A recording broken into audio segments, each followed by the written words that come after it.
Hi everyone, कैसे हो आप सब। I hope you all are doing well. So this is Renu Kumari. आपका स्वागत है आपके channel R S education point पर। अगर आप बायोलॉजी को आसान और मज़ेदार तरीके से समझना चाहते हैं तो यह चैनल आपके लिए है। यहाँ आपको JTET, CTET, board exam, general science या 12th क्लास से जुड़ी बेहतरीन वीडियो मिलेगी।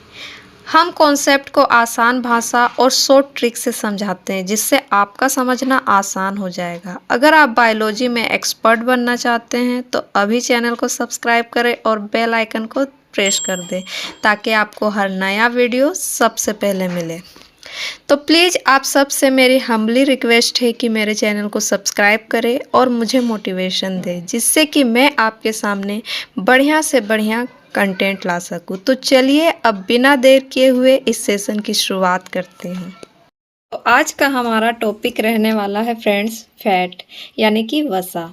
तो जैसा कि आप लोगों को विदित है कि हम लोगों ने अपने इस क्लास में न्यूट्रिएंट्स के विषय में बात कर रहे हुए थे। इसमें मैंने आप लोगों के साथ विटामिन के बारे में बात कर ली हुई थी, कार्बोहाइड्रेट्स, प्रोटीन इत्यादि के विषय में बात कर ली हुई थी।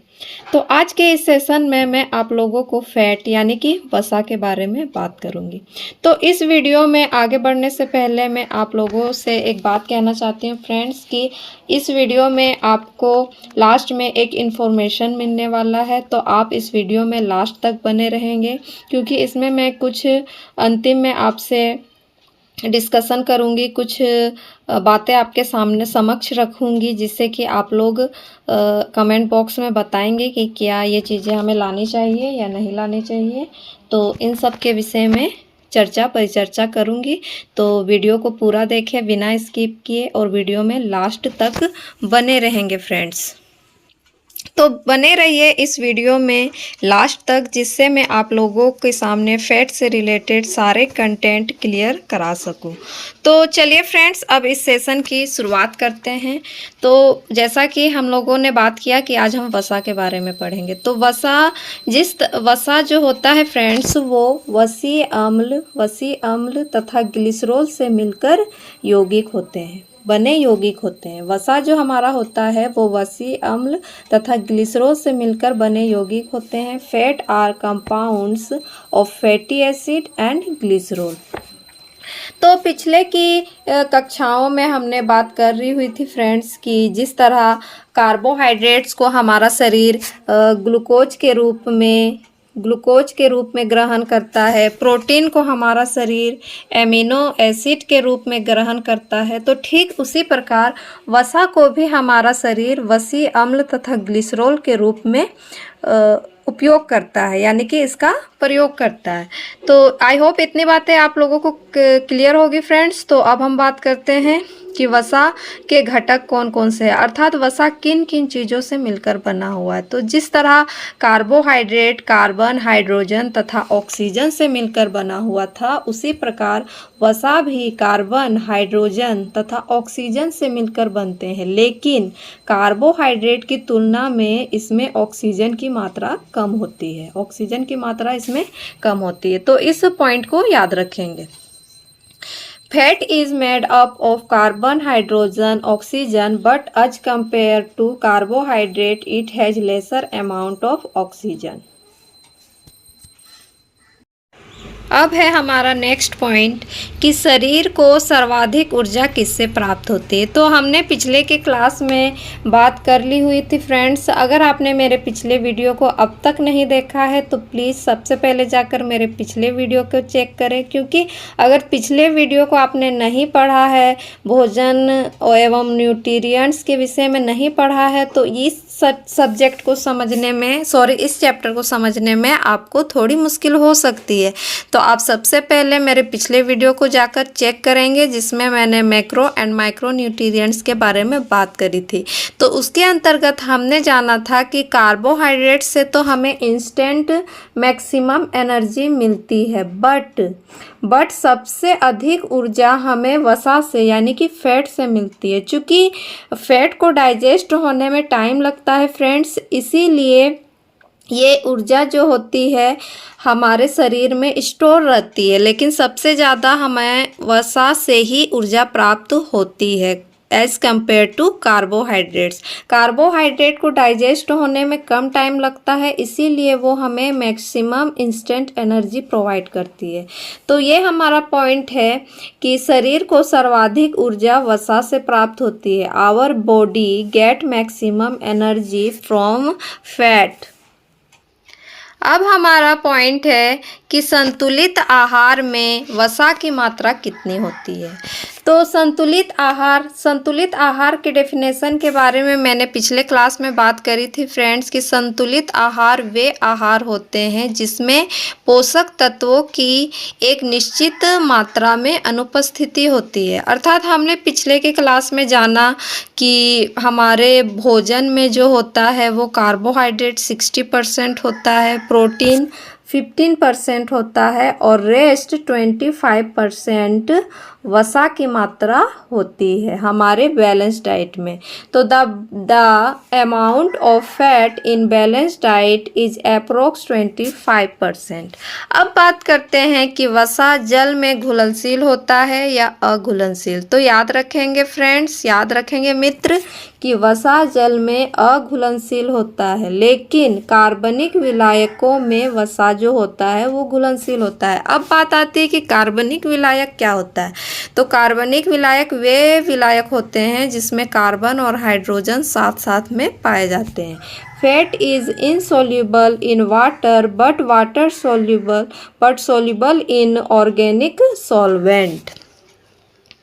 क्या बात करी है हमने इसमें फ्रेंड्स कि fat is insoluble in water but soluble in organic solvent. तो संतुलित आहार में वसा की मात्रा कितनी होती है? 25% होती है और वसा जल में अघुलनशील होता है लेकिन कार्बनिक विलायकों में घुलनशील होता है। तो आई होप इतनी बातें आप लोगों को समझ में आ गई होगी।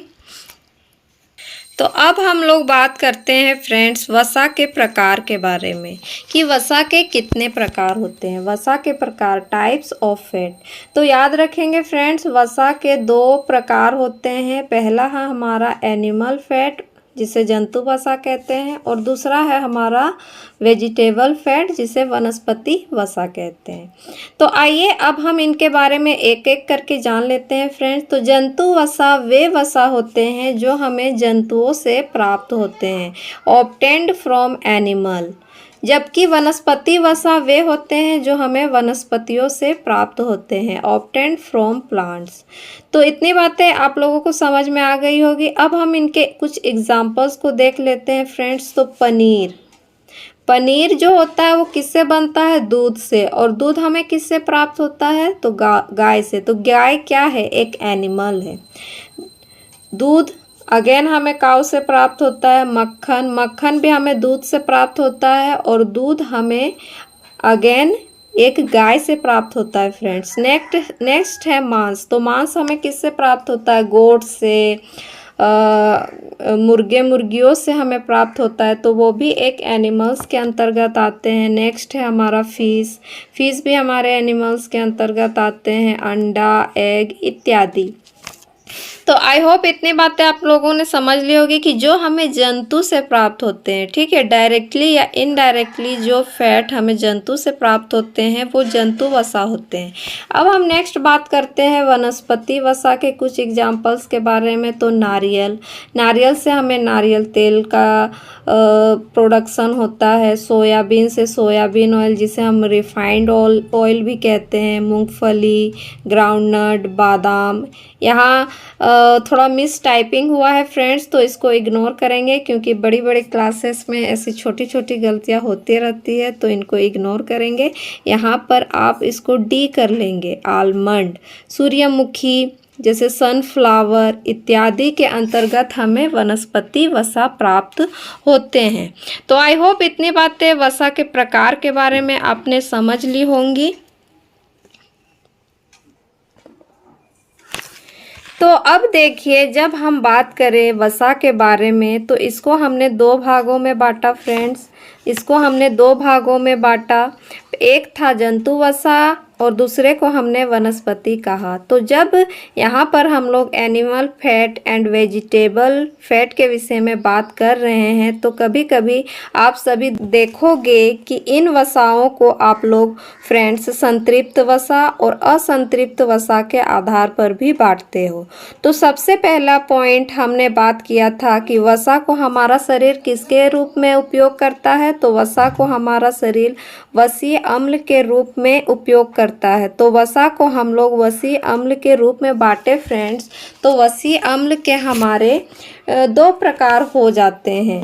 पहला है हमारा संतृप्त वसा वसीय अम्ल और दूसरा है हमारा असंतृप्त वसीय अम्ल। इसे हम संतृप्त वसीय अम्ल यानी कि सैचुरेटेड फैटी एसिड और दूसरा अनसैचुरेटेड फैटी एसिड के रूप में बांटते हैं। तो आइए अब हम इन पॉइंट्स को भी डिटेल में जानते हैं फ्रेंड्स, एक एक करके जानते हैं। तो हमारे लगभग जितने भी जंतु वसा होते हैं वो हमारे संतृप्त वसीय अम्ल के अंतर्गत आते हैं। Almost all animal fat is saturated fatty acid. और एक बात फ्रेंड्स, जो हमारा होता है संतृप्त वसीय अम्ल वो हमें कमरे के तापमान यानी कि रूम टेम्परेचर में ठोस अवस्था में दिखाई देता है। Found in solid state at room temperature.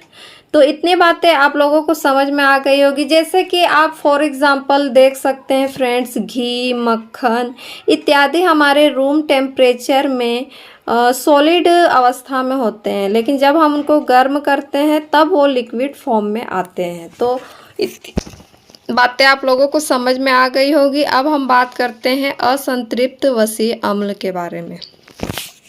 तो लगभग सभी वनस्पति सॉरी फ्रेंड्स, यहाँ पे मिस टाइपिंग हुआ है, वसा होगा, संतृप्त वसा। लगभग सभी वसा जो होता है हमारा, लगभग सभी वनस्पति वसा हमारे असंतृप्त वसीय अम्ल के अंतर्गत आते हैं। Almost all vegetable fat is unsaturated fatty acid. और ये सामान्यतः ठोस तथा द्रव अवस्था में हमारे एनवायरनमेंट में पाया जाता है, in solid and liquid state. For example हमारा मस्टर्ड ऑयल, रिफाइन ऑयल इत्यादि, डालडा इत्यादि हमारे असंतृप्त वसीय अम्ल के उदाहरण हैं। तो इतनी बातें आप लोगों ने समझ ली होगी फ्रेंड्स। तो अब हम बात करते हैं कि संतृप्त वसीय अम्ल तथा असंतृप्त वसीय अम्ल में हमें किसका सेवन ज़्यादा करना चाहिए। तो आप लोगों को पता होगा फ्रेंड्स कि हमारे डाइट में असंतृप्त वसा यानी कि असंतृप्त वसीय अम्ल का मात्रा ज़्यादा होता है, क्योंकि अगर हम संतृप्त वसीय अम्ल का सेवन ज़्यादा करते हैं तो हमारे ब्लड में कोलेस्ट्रॉल की मात्रा बढ़ जाती है, जिससे कि हमें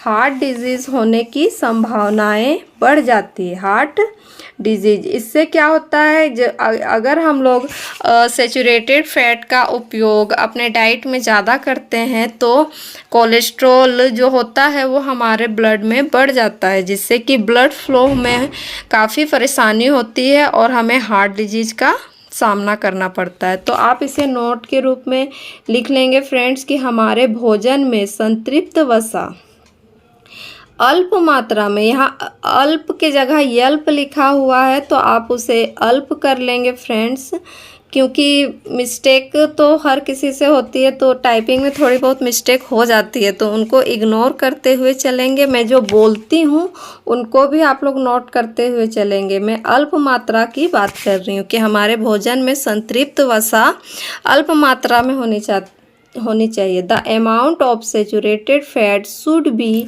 इन lower amount in our diet. तो इतनी बातें थी हमारे वसा के बारे में। तो हमने वसा के बारे में जाना, उनके घटकों के बारे में जाना, वसा को हमारा शरीर किस रूप में उपयोग करता है इनके बारे में जाना, वसा के प्रकार को जाना और वसीय अम्ल के प्रकार को भी जान लिया। तो यहाँ पे हमारी इतनी बातें जो थी वो वसा के रिगार्डिंग थी।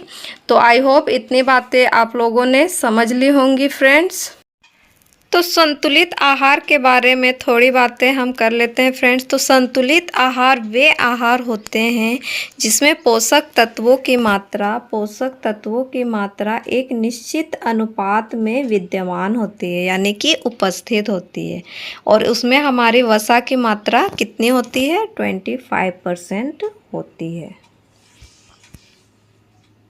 तो यहाँ पे आके हमारा वसा का जो कंटेंट था फ्रेंड्स वो कंप्लीट होता है। तो अब मैं आपसे बात करती हूँ कि मैं वीडियो के फर्स्ट में आप लोगों से मैंने बात करी थी कि मैं आप लोगों के सामने कुछ इन्फॉर्मेशन देना चाहती हूँ, इन्फॉर्मेशन रखना चाहती हूँ। तो वो हमारा है फ्रेंड्स एनसीईआरटी के रिगार्डिंग, यानी कि एक सब्सक्राइबर ने मुझे मैसेज किया था कि मैम आप 8, 9, 10 का आप एनसीईआरटी का कंटेंट लाइए, उनके सिलेबस को कवर कराइए। तो मैं उस सिलेबस को आपके सामने कवर कराऊंगी फ्रेंड्स।